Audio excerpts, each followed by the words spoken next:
Hi friends, तो कैसे हैं आप लोग। लगातार कई सालों के एक्सपीरियंस के बाद कई साल कम यूज करना शायद उचित नहीं होगा, बट 1-2 ईयर एक्सपीरियंस के बाद मैं आपको बताने वाला हूँ कि आपका रिज्यूम क्यों नहीं शॉर्टलिस्ट होता। That is the main class जो मैं लेने वाला हूँ।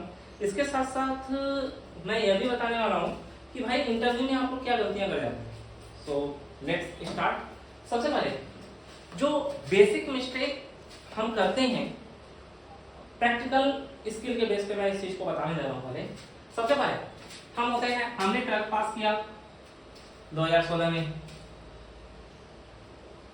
उसके बाद हमने कहा रिज्यूम के अंदर कि भाई हमने 2017 में 12 पढ़ाना शुरू जेई एडवांस पढ़ाना शुरू कर दिया था।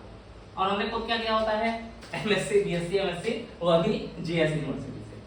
अबे बेवकूफ, अगर तूने 2016 में जेई एडवांस पढ़ाना शुरू ही कर दिया होता तो तू खुद आईआईटी होता ना, जेएस यूनिवर्सिटी से थोड़ी ना होता।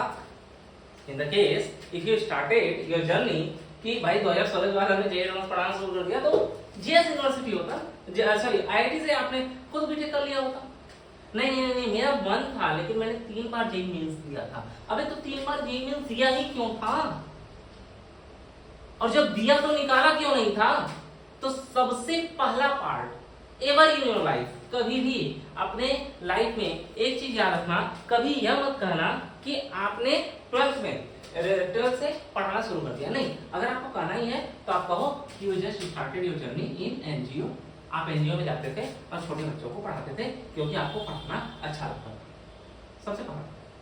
सेकेंड पार्ट आपको, जब आप अपना ग्रेजुएशन कंप्लीट करते हो, अब आपने ग्रेजुएशन सेम एग्जांपल लेता हूं कि 2016 में आपने 12th पास किया तो 2020 में आपने एक एवरेज ग्रेजुएशन किया होगा। 2020 से 2022 तक, 2020 से 22 तक you just completed your graduation. What you say in your resume that from 2017 I started my journey of teaching. Why and how? If you are doing your graduation, how you can teach in any coaching? Even if you are teaching in any coaching, just never mention in your resume. अगर आप ये resume में mention कर देते हैं नहीं मैंने teaching 2017 से शुरू कर दिया, 2017 से स्टार्ट कर दिया था, even I am pass at 2016, so आपका रिज्यूम कभी भी शॉर्टलिस्ट नहीं होगा। कहां से शुरू करना चाहिए, आपको हमेशा कहना चाहिए कि when I just pass out my graduation I started teaching. मैं एक एक पॉइंट बताने वाला हूं कि क्यों रिज्यूम नॉट शॉर्टलिस्ट है, इसलिए ध्यान से समझिएगा इस चीज को, ठीक है। तो सबसे पहले 12th पास होते ही अपने आप को मत बताओ हम पढ़ाना शुरू कर दिए, बीटेक या एमएससी के दौरान ये मत बताओ कि हमने पढ़ना शुरू कर दिया है, पढ़ाना शुरू कर दिया। जस्ट आपको क्या करना है कि भाई कोई एक एनजीओ था, वहां पे मैं जाता था और वहां पे मैं फ्री में पढ़ाता था। That will always acceptable, that will never acceptable. Even director आपका मजाक बनाना शुरू कर देता है, हम लोग भी रिज्यूम ऐसे आते हैं तो हम लोग उसको रिजेक्टेड सीधे लिख के भेज देते हैं, विदाउट डायरेक्टर को बोले कि वो रिजेक्टेड भेजेगा, हम ही लिख के भेज देते हैं। सेकंड है जो भी विकास कुमार जी ने किया, भाई अगर आप हिंदू हो तो मुस्लिम नाम मत लिखो, मुस्लिम हो तो हिंदू नाम मत लिखो। अगर आप बीटेक हो तो एमएससी मत लिखो, एमएससी हो तो बीटेक मत लिखो। ये हुआ है, मेरे साथ हुआ है। पेस आईआईटी मुंबई कोचिंग है, वहां पे मेरे पास अप्लाई किया विकास कुमार जी ने, मैथमेटिक्स के टीचर। सर आईआईटी से एमएससी, अरे अच्छी बात, नॉलेज अच्छा है उस बंदे का, नॉलेज भी अच्छा है। जब कोचिंग ज्वाइन किया तो पता चला कि वो विकास नहीं करके कोई मुसलमान है। भाई आपके मुसलमान और हिंदू होने से एटलीस्ट इस कोचिंग फील्ड में कोई इंपैक्ट नहीं पड़ता। आप अगर मेरे पास Imran sir, Irfan sir apply करते हैं, अब्दुल हसन सर अप्लाई करते हैं, या फिर अशोक और अभिषेक अप्लाई करते हैं, मुझे कोई फर्क नहीं पड़ता। मुझे इरफान सर से भी पैसा लेना है, अभिषेक सर से भी पैसा लेना है, कोचिंग वाले को इरफान सर से भी पढ़ाना है, अभिषेक सर से पढ़ाना है, अनटिल अनलेस इरफान सर जाके क्लास में कन्वर्जन की बात ना करने लगे या अब्दुल सर जाके क्लास में कन्वर्जन की बात ना करने लगे। और जनरली नहीं करते हैं, 1% है बेवकूफ। तो सबसे पहले यह भी मत लिखिए, इसको करेंगे तो भाई आप परमानेंट ब्लॉक हो जाएंगे, इसको करेंगे तो आप परमानेंट ब्लॉक हो जाएंगे। सबसे पहले अगर आप रिज्यूम में, मैंने अभी पहला पॉइंट यही बताया कि 12th पास होने के बाद आप कभी यह मत लिख के भेजें कि आपने जेईई एडवांस या नीट लेवल पे पढ़ाना शुरू कर दिया था। एमएससी या बीटेक के दौरान जब आपका ग्रेजुएशन चल रहा हो उस समय भी हम लिखें कि आपने पढ़ाना शुरू कर दिया था, क्योंकि लोगों के दिमाग में आता है, जो भी अच्छी कंपनी होती है, आकाश एल जैसी कंपनियां जो होती हैं, उनके दिमाग में यह आता है कि यह बेवकूफ जब ग्रेजुएशन करना था उस समय टीच कर रहा था, इसका मतलब जब टीचिंग करना है तो सारा कुछ और करेगा, इसलिए वह शॉर्टलिस्ट करेंगे ही नहीं करेंगे। ठीक है, नहीं करेंगे वो शॉर्टलिस्ट, बहुत कम चांसेस होंगे। अनटिल अनलेस आप केमिस्ट्री के टीचर नहीं है, केमिस्ट्री के भी हो यार तो अपनी इज्जत का क्यों फालतू करोगे। इसके साथ साथ एक पार्ट है, जब भी आप रिज्यूम भेजो, अभी मैं वर्बली जो जो मिस्टेक होते हैं उसको बताऊंगा, फिर मैं एक फॉर्मेट भी बताऊंगा रिज्यूम का, मैंने पूरा एक पीपीटी तैयार किया है, उससे मैं फॉर्मेट बताऊंगा। तो जब भी आप रिज्यूम अपना भेजो उसके साथ साथ एक वीडियो लेक्चर भेजो। Video lecture is must, video lecture भी आपको इसके साथ साथ भेजना चाहिए। अब वीडियो लेक्चर अपन बनाए कैसे, सबसे पहला पार्ट तो यह थोड़ा सा ध्यान से सुनिएगा बेटा, नंबर से कर लेना, यह ध्यान से समझिएगा। वीडियो लेक्चर आप कैसे बनाओगे, वीडियो लेक्चर बनाने के लिए सबसे पहले खुद पे इन्वेस्टमेंट करना सीखिए। अनटिल अनलेस अगर आप खुद पे इन्वेस्टमेंट नहीं करते तो आप सिर्फ और सिर्फ एक नौकर बन जाएंगे। आप खुद पे इन्वेस्टमेंट करने का मतलब क्या है, खुद पे इन्वेस्टमेंट करने का मतलब है कि आप एक पहले तो व्हाइट बोर्ड खरीदिए, ऐसा ही खरीद लीजिए, कोई दिक्कत नहीं, 2 से 3 हजार का पड़ता है। मान लीजिए आप किसी सिटी में भी बिलोंग करते हैं, दिवाली को तो घर पे आएंगे, अपने घर पे एक व्हाइट बोर्ड जरूर रखिए। मैं एक चीज बताता हूँ, एक बेसिक डिफरेंस बताता हूँ, क्योंकि मैं लगातार पिछले मैंने लास्ट मैं 2017 से इस फील्ड में हूँ, लगभग 7-8 साल होने को आ रहा है। इन में 4 साल मैंने टीचिंग किया है, और विश्वास मानिए फ्रेंड, मैं सिर्फ 12th पास था, अनटिल अनलेस मैं टीचिंग कर रहा था। मैं रिसेंटली 1-2 साल पहले ही ग्रेजुएट हुआ हूँ, उससे पहले मैंने ग्रेजुएशन की डिग्री नहीं पाई थी। मैं मेडिको हूँ, लेकिन कुछ सर्कमस्टांसेस ऐसे थे कि कॉलेज से मुझे ड्रॉप आउट लेना पड़ गया था। Then after I have completed my degree, लेकिन मैं जब तक जॉब में था सिर्फ मैं 12th पास था। मैं ये जर्नी भी कभी बताऊंगा उनके लिए जिनके सामने ऐसे सर्कमस्टांसेस आ जाते हैं कि वो अपनी एजुकेशन को नहीं कंप्लीट कर पाते हैं एंड उन्हें किसी और फील्ड में मूव करना पड़ता है, दे वर्क एज अ मजदूर। ठीक है, तो मैं उनके लिए भी बताऊंगा कि नहीं कैसे करना है। बट अभी इन्हें इन 4 सालों में मैंने 22 LPA की नौकरी पाई। मैंने शुरुआत की थी 6 LPA। मेरे को HR ने कॉल किया, मैं सर इसलिए बता रहा हूँ कि किस सर्कमस्टांसेस से एज अ फ्रेशर आप आगे बढ़ते हो। आज तो मैं इससे भी अच्छी खासी अर्निंग कर रहा हूँ, इससे ज्यादा कर रहा हूँ, बट आप किस तरीके से उस सिचुएशन को पास आउट होते हो। 6 LPA की नौकरी लेने के लिए मुझे किस तरीके से जोड़ बोलना पड़ा था। मुझे HR का कॉल आया, कोचिंग का नाम नहीं लूंगा, ठीक है। उन्होंने कहा कि अभिषेक आपका DOB दिखा रहा है XYZ, अब यूट्यूब पे बताना उचित नहीं है, मतलब बिलाइला थी मेरा उस समय 17-18 साल की एज थी, 18 से 20 साल की।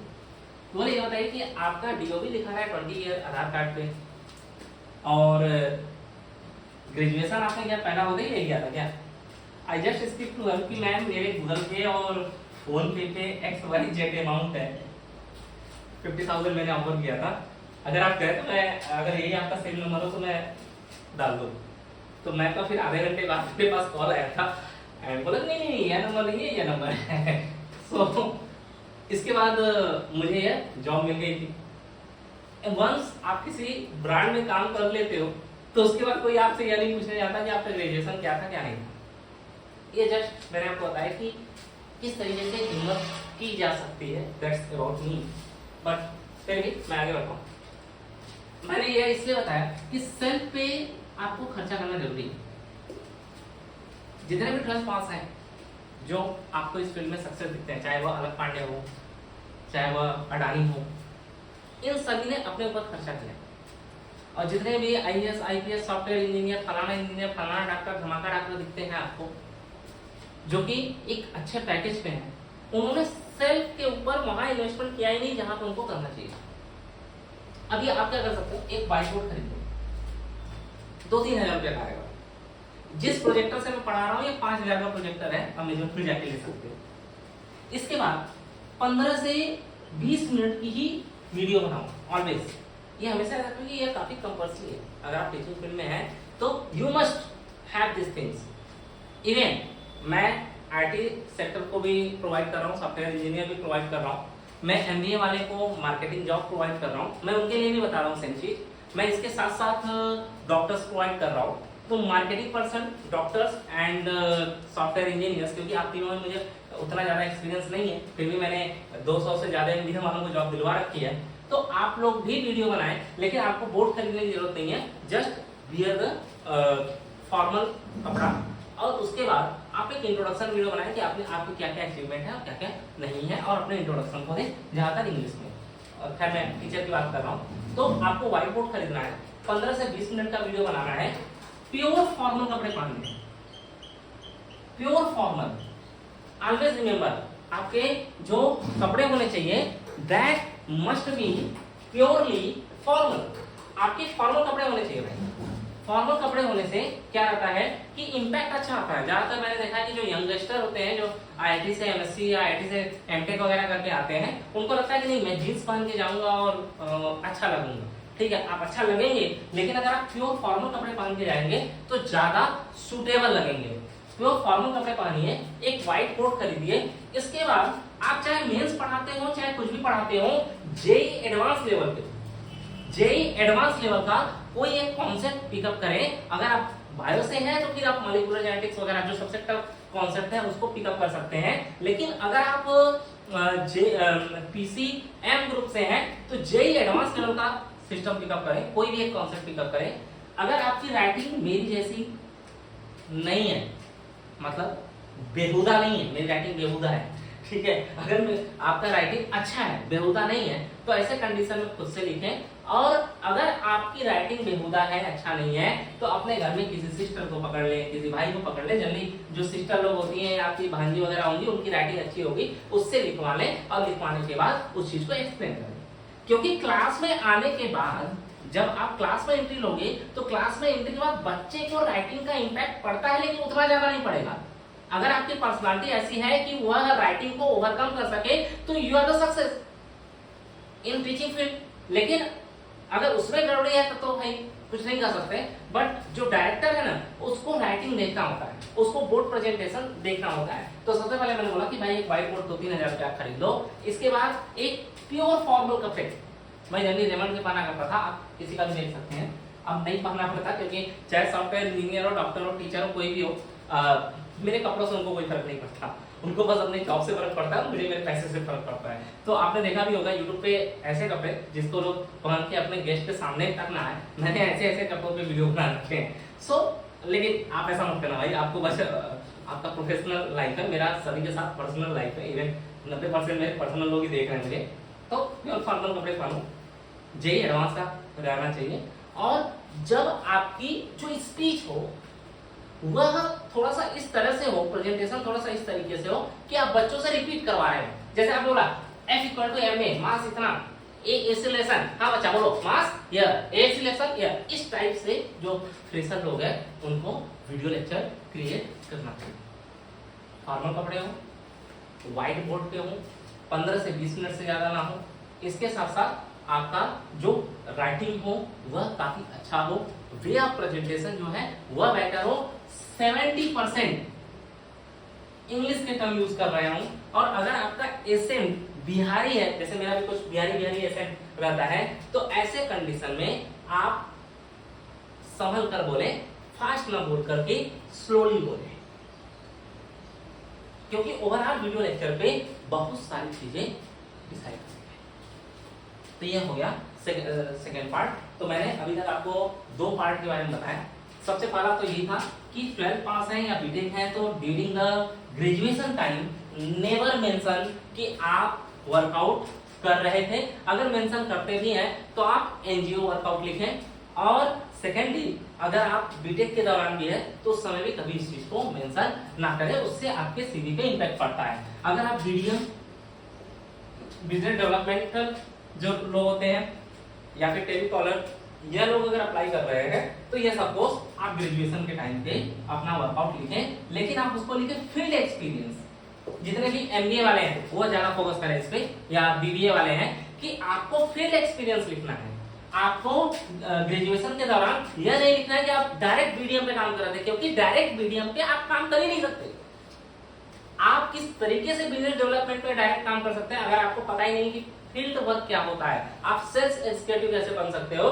तो पहले आप जब भी लिखें आप ये लिखें कि भाई सेल्स और फील्ड के लिए हम किसी कंपनी के द्वारा जाते थे एज अ ट्रेनिंग, उसको आप ट्रेनिंग टर्म यूज कीजिए ड्यूरिंग द ग्रेजुएशन टर्म। कभी यह मत लिखो यार बीडीएम वाले, मैंने देखा है कुछ एमबीए वाले ने भेजा है कि मैं बड़ौदा से एमबीए कर रहा था और मैं ड्यूरिंग द एमबीए में XYZ सिस्टम में बीडीएम था। हो ही नहीं सकते, और अगर हो भी एक्सेप्शनल केस है तो भी रेज्यूम में मेंशन मत करो। देन आफ्टर अब एक बहुत बड़ी बेवकूफी की जाती है एमबीए वालों के द्वारा भी और टीचर्स के द्वारा भी। ये क्या करते हैं भाई, आपने पास आउट हुए 2022 में या फिर 20 लेते हैं, थोड़ा सा इजी हो जाएगा। 2024 तक 2024 तक आपका एक्सपीरियंस कितना हुआ भाई, टोटल 4 ईयर, टोटल 4 ईयर हुआ एक्सपीरियंस। तो इन 4 ईयर में, इन 4 सालों में आपने अगर 4 कंपनियां चेंज कर दी तो ऐसे कंडीशन में भूल जाइए कि आपको कोई प्रॉपर जॉब मिलेगा। अगर इन 4 सालों में आपने 4 कंपनियां चेंज कर दी और अगर की भी हैं तो मेंशन मत करिए। हमेशा याद रखिए कि एक कंपनी में कम से कम 2 से 3 साल का एक्सपीरियंस दिखाएं। हो सकता है ऐसे सर्कमस्टांसेस आए हों कि आपको 8-9 कोचिंगें चेंज करनी पड़ गई हो, हर 6 महीने में चेंज करनी पड़ गई हो, ऐसा आपके साथ कंडीशन आया हो कि आपने टारगेट पूरा न किया हो एज अ बीडीएम, आपको कई सारे ऑर्गेनाइजेशन को चेंज करना पड़ गया हो, तो भी पास्ट ऑर्गेनाइजेशन में कम से कम 2 से 3 साल एक्सपीरियंस शो करे। या फिर जो जस्ट जिसमें आप काम कर रहे हैं उसमें जितना हुआ है उतना ही शो करें, उसके पहले जितने भी हैं उसमें 2 से 3 साल शो करें। इसका लिखने का मैंने एक फार्मूला बनाया हुआ है, जितना ईयर एक्सपीरियंस हो उसको 3 से डिवाइड कर दें, मिनिमम और मैक्सिमम उतने ही ऑर्गेनाइजेशन, उससे कम लिखेंगे तो ज्यादा बेटर, लेकिन मैक्सिमम उतने ही ऑर्गेनाइजेशन लिखें। जैसे मेरे पास जब भी 20 लाख से ऊपर तक की जॉब आती है, जब भी आती है 20 LPA से ऊपर तक की जॉब, मैं रेज्यूम कैसे शॉर्टलिस्ट करता हूं, मैं देख लेता हूं कि भाई 20 LPA है, 8 साल का एक्सपीरियंस है, इस 8 साल में इसने कितने जगह काम किया है। अगर किसी ने 8 साल का काम किया है तो भाई रिजेक्टेड, 16 जगह किया है बिल्कुल रिजेक्टेड, किसी ने 3 से 4 जगह काम किया है सेलेक्टेड। तो सबसे पहला जो रेज्यूम शॉर्टलिस्ट होता है वो इस बेस पर भी होता है। मैंने 3 चीज होता है, 12th पास, 10 या ड्यूरिंग द ग्रेजुएशन अगर आप कोई काम कर रहे हैं तो उसको ट्रेनिंग दिखाएं या एनजीओ के द्वारा किया गया काम दिखाएं। अगर आप आपका एक्सपीरियंस जितना साल हो उससे उतने कोचिंग कभी भी रिज्यूम में मेंशन ना करें, क्योंकि कुछ लोग को लगता है कि 10, 20, 25, 50 रिज्यूम मेंशन कर देंगे तो पता नहीं क्या ही हो जाएगा, कुछ नहीं होगा। ठीक है, इसके साथ साथ नेक्स्ट पार्ट, अब आप जब रिज्यूम करते हैं, अब इसको मैं पीपीटी से ही समझाता हूँ एक पॉइंट करके, किस तरीके से आप वर्कआउट करेंगे। सबसे पहले जब भी आप रिज्यूम को क्रिएट करते हैं, अब उसमें जो आपका नाम है यह बोल्ड लेटर में होना चाहिए। 4 चीजें याद रखना, एक तो नाम, मोबाइल नंबर, मेल आईडी, नाम, mobile number, mail ID and your subject और पोजीशन। अगर एमबीए वाले हैं तो उनका किस फील्ड में क्या रोल है उनका, उस चीज को बोल्ड अक्षर में रिज्यूम में कम से कम 2 जगह मेंशन होना चाहिए, बोल्ड अक्षर में होना चाहिए, और इसका जो फॉर्मेट होना चाहिए, जो फंट होना चाहिए वह थोड़ा सा बड़ा होना चाहिए। मैंने कुछ लोगों का रिज्यूम देखा यार, उसमें इलेक्ट्रॉनिक माइक्रोस्कोप से भी खोज कर देखो ना तो उनका नंबर नहीं दिखता। ज्यादातर नॉट शॉर्ट लिस्टिंग का यह भी रीजन होता है। हमने रिज्यूम भेज दिया 50 ऑर्गेनाइजेशन को, ऑर्गेनाइजेशन ने देखा अच्छा इसका नंबर नहीं दिख रहा है, रिजेक्ट करो, बाद में देखेंगे। अब बात करते करते उसका कभी बात आता ही नहीं है। तो ऐसे कंडीशन में जब भी आप अपने नाम को मेंशन करें, अपने पोजीशन या रोल को मेंशन करे, अपने मेल आईडी को मेंशन करे, अपने मोबाइल को मेंशन करे, वो बोल्ड होना चाहिए, वह उसका फॉन्ट साइज थोड़ा सा बड़ा होना चाहिए। इसके साथ साथ अगर आपका कोई लिंक्डइन प्रोफाइल है उसको जरूर मेंशन करें। भाई लोग, फेसबुक प्रोफाइल मेंशन नहीं किया जाता है, कहीं पे जान लेना। लिंक्डइन प्रोफाइल को मेंशन करें, फेसबुक प्रोफाइल को रिज्यूम में ना दिखाएं, यूट्यूब लिंक को मेंशन करें विथ डिफरेंट कलर्स। रिज्यूम हमेशा कलरफुल होना चाहिए। सेकेंड, अपना समरी अपने बारे में 2 से 3 लाइन जरूर लिखिए। Always mention 2 to 3 line when you are mentioning the summary. इसको 2 से 3 लाइन, उससे ज्यादा में ना लिखें। इसके बाद आता है भाई कि आपका जॉब टाइटल क्या है। यह काफी इंपॉर्टेंट है, यह काफी इंपॉर्टेंट है। आपका जो जॉब टाइटल है वो उसको बोल्ड में लिखिए, हाईलाइट कर करके लिखिए। बोल्ड में लिखिए भाई, हाईलाइट कर करके लिखिए, क्योंकि कई बार समझ में नहीं आता है किसने रिज्यूम भेजा है, तो भेजा किस लिए है यार, तो यह चीज जरूर लिखिए। इसके साथ साथ आपने जो एम्प्लॉयमेंट हिस्ट्री है, एम्प्लॉयमेंट हिस्ट्री को भी लिखें, लेकिन एम्प्लॉयमेंट हिस्ट्री को लिखते समय हमेशा याद रखें नंबर ऑफ एक्सपीरियंस अपॉन 3 कि ज्यादा ऑर्गेनाइजेशन का नाम मेंशन करने का काम करें, कम से कम ऑर्गेनाइजेशन का नाम उसके अंदर मेंशन करें।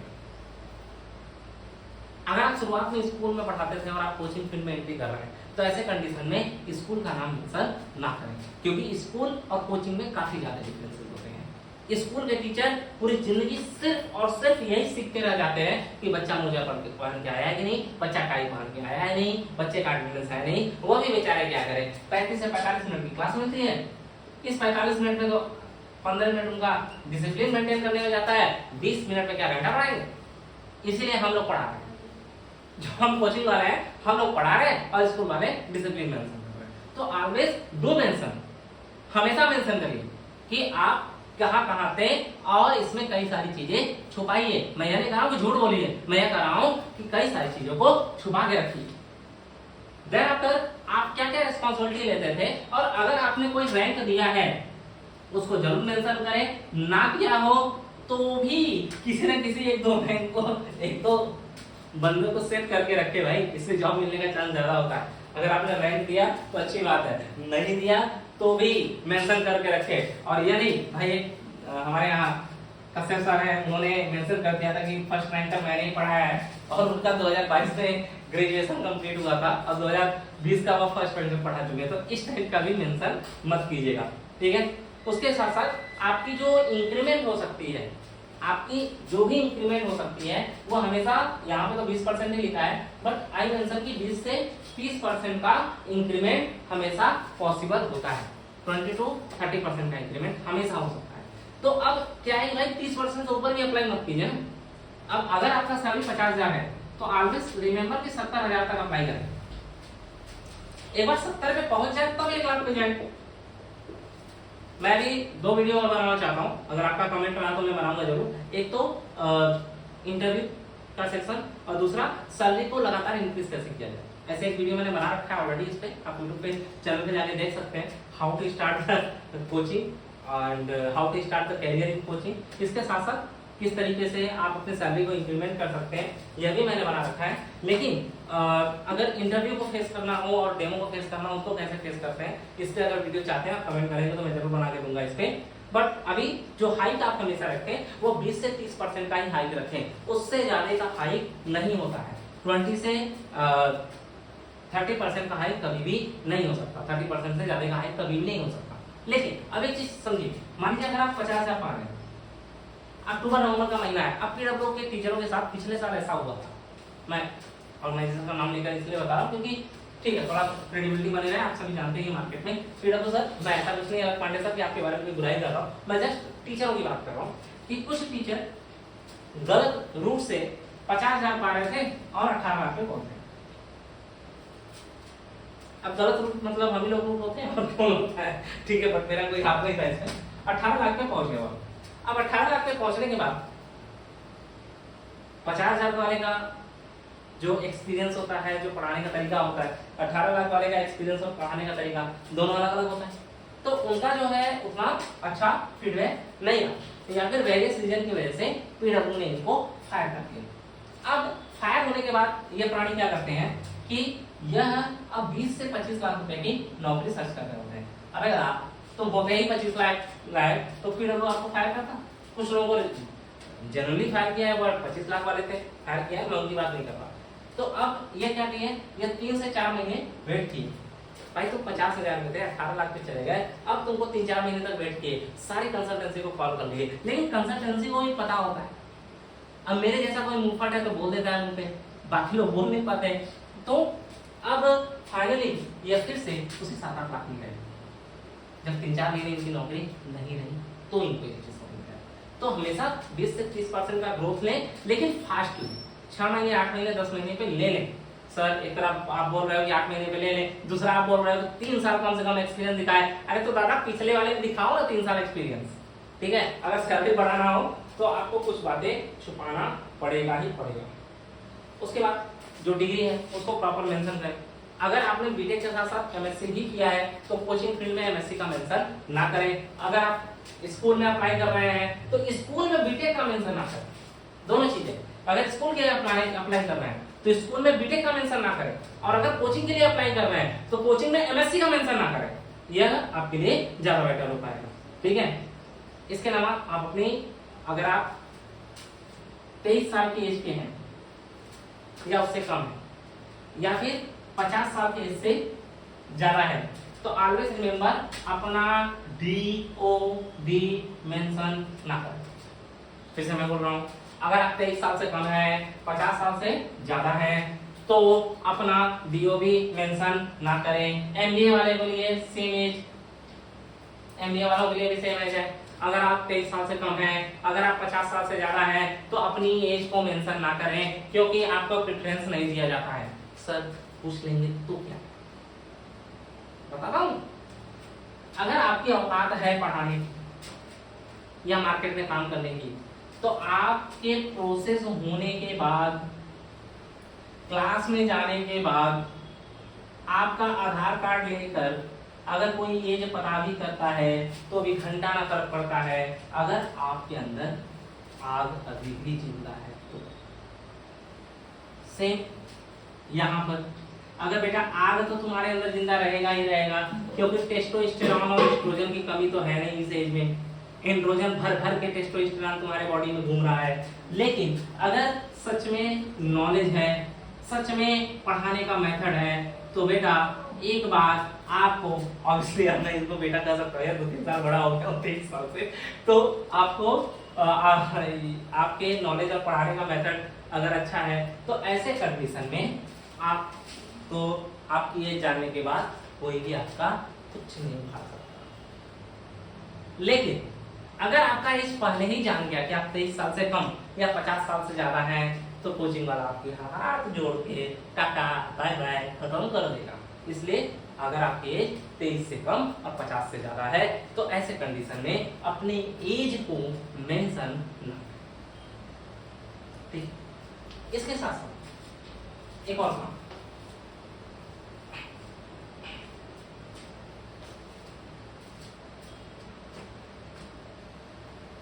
मैं रिपीट करते चलता हूँ फास्ट, जो मैंने बताया, यह मैं फॉर्मेट डाल दूंगा अपने कमेंट में भी। सबसे पहला, अगर आप 12 पास हैं या फिर बीटेक के दौरान पढ़ाना शुरू किए हैं, तो 12 पास बीटेक के दौरान पढ़ाना शुरू किया आपने, सिस्टम में मेंशन करें, उसको बोलते हैं कि भाई आप एज अ एनजीओ के रूप में उसको पढ़ा रहे थे। दूसरा सिस्टम, अगर आपकी एज 50 साल से ज्यादा या फिर 23 साल से कम है, तो अपने डेट ऑफ बर्थ को रिज्यूम में कभी भी मेंशन ना करें। एक वीडियो लेक्चर बनाएं, अगर राइटिंग अच्छा है तो खुद लिखें, राइटिंग अच्छा नहीं है तो घर में कोई लड़की हो उससे लिखवा दें और उस चीज को एक्सप्लेन करें। वीडियो लेक्चर बनाते समय हमेशा जेई एडवांस के किसी कॉन्सेप्ट को उठाएं और उसका यूज करें। आप बोलते समय कम से कम minimum you must speak 70% English during your teaching, अगर आप एमबीए वाले हैं, आप बीडीएम के लिए अप्लाई करते हैं, सेल्स सिक्योरिटी के लिए अप्लाई करते हैं, तो ऐसे कंडीशन में अपने इंट्रोडक्शन में अपना एक फुल वीडियो आपका होना चाहिए, जिसमें फुल बॉडी का वीडियो होना चाहिए, जिसमें आप टाई वगैरह पहनकर अपने बारे में कुर्सी पे बैठकर एक अच्छे से एक्सप्लेन कर रहे हो कि आपकी अचीवमेंट्स क्या क्या है। और याद रखना उस वीडियो में कोई फेकम फाकी नहीं होनी चाहिए। देन आफ्टर मैंने आपको बताया था कि आपका जो नाम है, आपका जो रोल है, आपका जो मोबाइल नंबर है, आपका जो मेल आईडी है, उसको बड़े बड़े लेटरों में एक्सप्लेन कर। लास्ट बट नॉट लिस्ट, एक कंफ्यूजन आता है कि सर मैंने बीएससी की, बहुत अच्छी बात, मैंने एमटेक की और अच्छी बात, मैंने बीटेक की, बहुत अच्छी बात, लेकिन ये तीनों से आईआईटी से किया, तो क्या इसका कोई फर्क पड़ता है? बिल्कुल फर्क पड़ता है, बिल्कुल बिल्कुल बिल्कुल। मैं अभी इसी में डिफरेंस समझा रहा हूं। अगर आपने बीएससी किया हुआ है आईआईटी से, इसका मतलब कि आपको बच्चा तो आईआईटीएन मानता है, लेकिन आपको डायरेक्टर कभी भी आईआईटीएन नहीं मानेगा। अगर आपने एमटेक किया है आईआईटी से, तो जो अंडर ग्रेजुएटेड डायरेक्टर होगा या लेस एजुकेटेड डायरेक्टर होगा, वह भी आपको आईआईटीएन मानेगा। जो बच्चा होगा वह भी आपको आईआईटीएन मानेगा, लेकिन एक ज्यादा पढ़ा लिखा जो कि इस फील्ड में एक अच्छे लेवल पे है, वह आपको कभी भी आईआईटीएन नहीं मानेगा। अगर आपने बीटेक किया हुआ है, तो दुनिया का हर व्यक्ति आपको आईआईटीएन मानेगा। मैं दोबारा से इस चीज को रिपीट कर रहा हूँ, शायद उल्टा हो गया होगा। मैंने कहा कि अगर आपने बीएससी एमएससी आईआईटी से की हुई है, तो बीएससी एमएससी आईआईटी से अगर आपने किया हुआ है, तो ऐसे कंडीशन में आपको बच्चा आईआईटीएन मानता है, लेकिन डायरेक्टर आईआईटीएन नहीं मानता। डायरेक्टर सिर्फ आपको इसलिए लेता है ताकि वह कोचिंग के टेम्पलेट में आईआईटीएन लिख सके। अब जो डायरेक्टर करता है, मैं अभी सॉल्यूशन बताऊंगा, वो अपने कोचिंग के बैनर में आईआईटीएन लिख सके। और अगर आपने एमटेक आईआईटी से किया हुआ है, तो आपको डायरेक्टर प्लस बच्चा दोनों ही आईआईटीएन मानता है। अगेन इसका भी use as a poster mobile होता है, लेकिन इससे थोड़ा बेटर माना जाता है।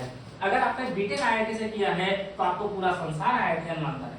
इस कंडीशन में अगर इन तीनों की नॉलेज सेम है, बीएससी वालों की, बीएससी एमएससी वालों की, एमटेक वालों की और बीटेक वालों की, किसी एक पोस्ट के लिए अगर इसको 8 लाख दिया जाता है, तो वहीं पे एमटेक वाले को 12 लाख रुपए दिया जाता है, सेम पोजीशन में बीटेक वाले को 16 लाख रुपए दिया जाता है। तो आप क्या कर सकते हैं? आप हमेशा एक काम करें, अगर आपने एमएससी बीएससी कर लिया है आईआईटी से, तो आप अपने रिज्यूम में बीएससी या एमएससी आईआईटीएन ना मेंशन करें, अनटिल अनलेस आपका सब्जेक्ट केमिस्ट्री ना हो। तो केमिस्ट्री हो तो धुआंधार तरीके से एमएससी यूज करें, कोई दिक्कत नहीं। लेकिन अगर आपका बीटेक नहीं है, अगर आपका केमिस्ट्री नहीं है, बाकी सब्जेक्ट्स हैं, तो ऐसे कंडीशन में आप अपने आप को दिखाएं ग्रेजुएशन फ्रॉम आईआईटी। ठीक है, ओके, थैंक यू। मैं बाकी चीजें आपको पोस्ट कर दे रहा हूँ। अगर किसी को कोई बात का बुरा लगा हो तो अच्छी बात है, क्योंकि रियलिस्टिक ग्राउंड रियलिस्टिक यही है as per me. Thank you, tata, bye bye.